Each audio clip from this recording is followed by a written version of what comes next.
مالک بن دینار رحمۃ اللہ علیہ سے ان کی توبہ کا سبب پوچھا گیا تو انہوں نے کہا، میں ایک سپاہی تھا اور شراب کا رسیا تھا۔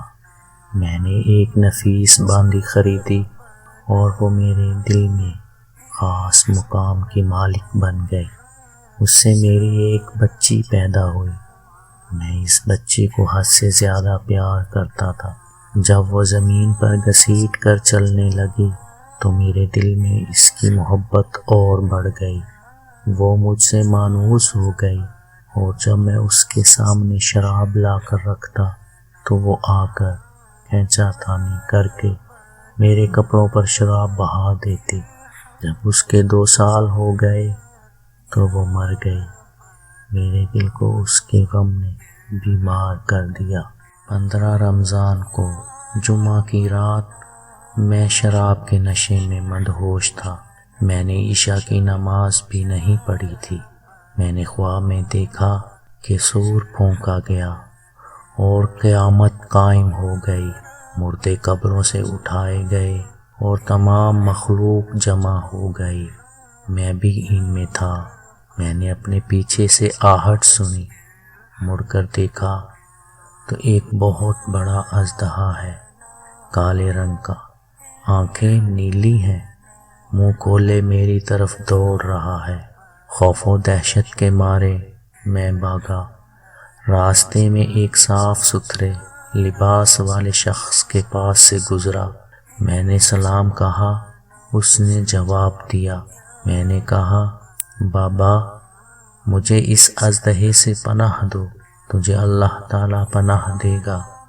وہ بوڑھا رونے لگا اور کہا، میں کمزور اور ضعیف ہوں اور یہ اژدہا زبردست ہے، آگے چلو اور بھاگو، شاید اللہ تعالیٰ تیری نجات کی کوئی صورت بنا دے۔ میں آگے بھاگنے لگا اور ایک بلند جگہ پر چڑھ گیا۔ ادھر سے میں نے جہنم کے طبقات کو جھانک کر دیکھا، ان کی ہولناکیاں دیکھیں۔ قریب تھا کہ اژدہے کے خوف سے میں ان میں جا گرتا۔ مجھے کسی نے آواز دے کر کہا، چلو یہاں سے، تم یہاں کے رہنے والے نہیں ہو۔ میں اس کی بات سے مطمئن ہو گیا اور وہاں سے واپس لوٹا تو اژدہا میرے پیچھے تھا۔ میں پھر اس بوڑھے کے پاس آیا اور کہا، بابا میں نے آپ سے درخواست کی کہ اس اژدہے سے میری جان چھڑاؤ، آپ نے کچھ نہیں کیا۔ وہ بوڑھا پھر رونے لگا اور کہا، میں ناتواں ہوں، البتہ تم اس پہاڑ کے پاس جاؤ جہاں مسلمانوں کی امانتیں ہیں۔ اگر تمہاری کوئی امانت ہو تو وہ تمہاری مدد کرے گی۔ میں نے دیکھا چاندی کا ایک گول پہاڑ ہے اور اس میں جگہ جگہ سوراخ اور روشن دان ہیں اور پردے لٹکے ہوئے ہیں۔ ہر روشن دان پر سونے کے دوپٹے ہیں اور ان کے قبضے یاقوت کے ہیں اور آرائش موتیوں کی۔ ہر پٹ پر ایک ریشمی پردہ ہے۔ جب میں نے پہاڑ کی طرف نظر دوڑائی تو فوراً اس کی طرف بھاگا اور اژدہا میرے پیچھے تھا۔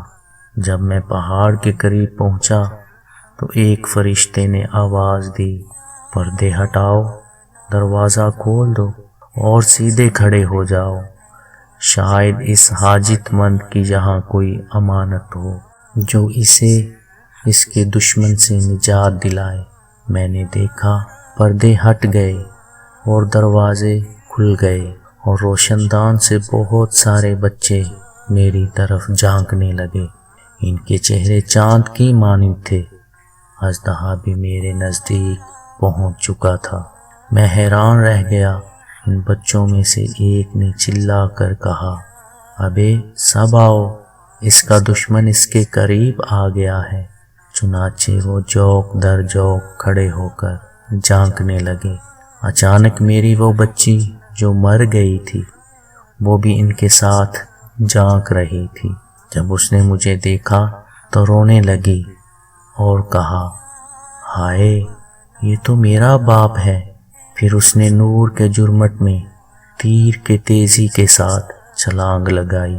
اور میرے سامنے آ کھڑی ہوئی۔ اس نے بایاں ہاتھ میری طرف بڑھا کر میرا دایاں ہاتھ پکڑ لیا اور اپنے دائیں ہاتھ کو اژدہے کی طرف بڑھایا تو وہ بھاگ گیا۔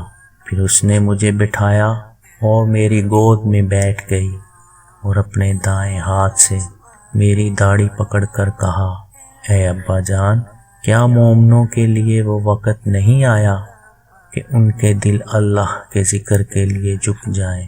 میں رونے لگا اور کہا، اے بیٹی، تم لوگ بھی قرآن کو جانتے ہو؟ اس نے کہا، ہم تو تم سے بھی زیادہ قرآن کو جانتے ہیں۔ میں نے کہا، اژدہے کے بارے میں تو کچھ بتاؤ جو مجھے ہلاک کرنے کے در پہ تھا۔ اس نے کہا، وہ تیرا برا عمل ہے جس کو تو نے طاقتور بنایا اور وہ تجھے جہنم کی آگ میں ڈبونا چاہتا ہے۔ میں نے کہا، اس بوڑھے کے بارے میں بتاؤ جو راستے میں ملا۔ اس نے کہا، وہ تیرا نیک عمل ہے جسے تو نے اتنا کمزور کر دیا کہ اب وہ برے عمل کا مقابلہ نہیں کر سکتا۔ میں نے کہا، بیٹی، تم اس پہاڑی میں کیا کرتی ہو؟ اس نے کہا، ہم سب مسلمانوں کے بچے ہیں، ہم یہاں قیامت تک رہیں گے، تمہارے انتظار میں ہیں، جب تم آؤ گے تو ہم تمہاری سفارش کریں گے۔ مالک بن دینار فرماتے ہیں، میں گھبرا کر اٹھا اور صبح کو میں نے شراب چھوڑ دی اور اس کے برتن توڑ ڈالے اور اللہ تعالیٰ سے توبہ کی۔ یہ میری توبہ کا سبب ہے۔ معلوم ہوا کہ اولاد اگر بچپن میں فوت ہو جائے تو مایوس نہیں ہونا چاہیے، بلکہ اللہ کی مرضی پر راضی رہنا چاہیے، کیونکہ یہی نابالغ اولاد آخرت میں کام آنے والی ہے۔ السلام علیکم دوستو، شام کہانی میں آپ کو خوش آمدید کہتے ہیں۔ آپ سے گزارش ہے کہ ہمارے چینل کو سبسکرائب ضرور کریں اور ساتھ میں گھنٹی کے بٹن کو بھی ضرور دبا دیں تاکہ ہماری آنے والی نئی مزیدار کہانیاں آپ تک آسانی سے پہنچتی رہیں۔ شکریہ۔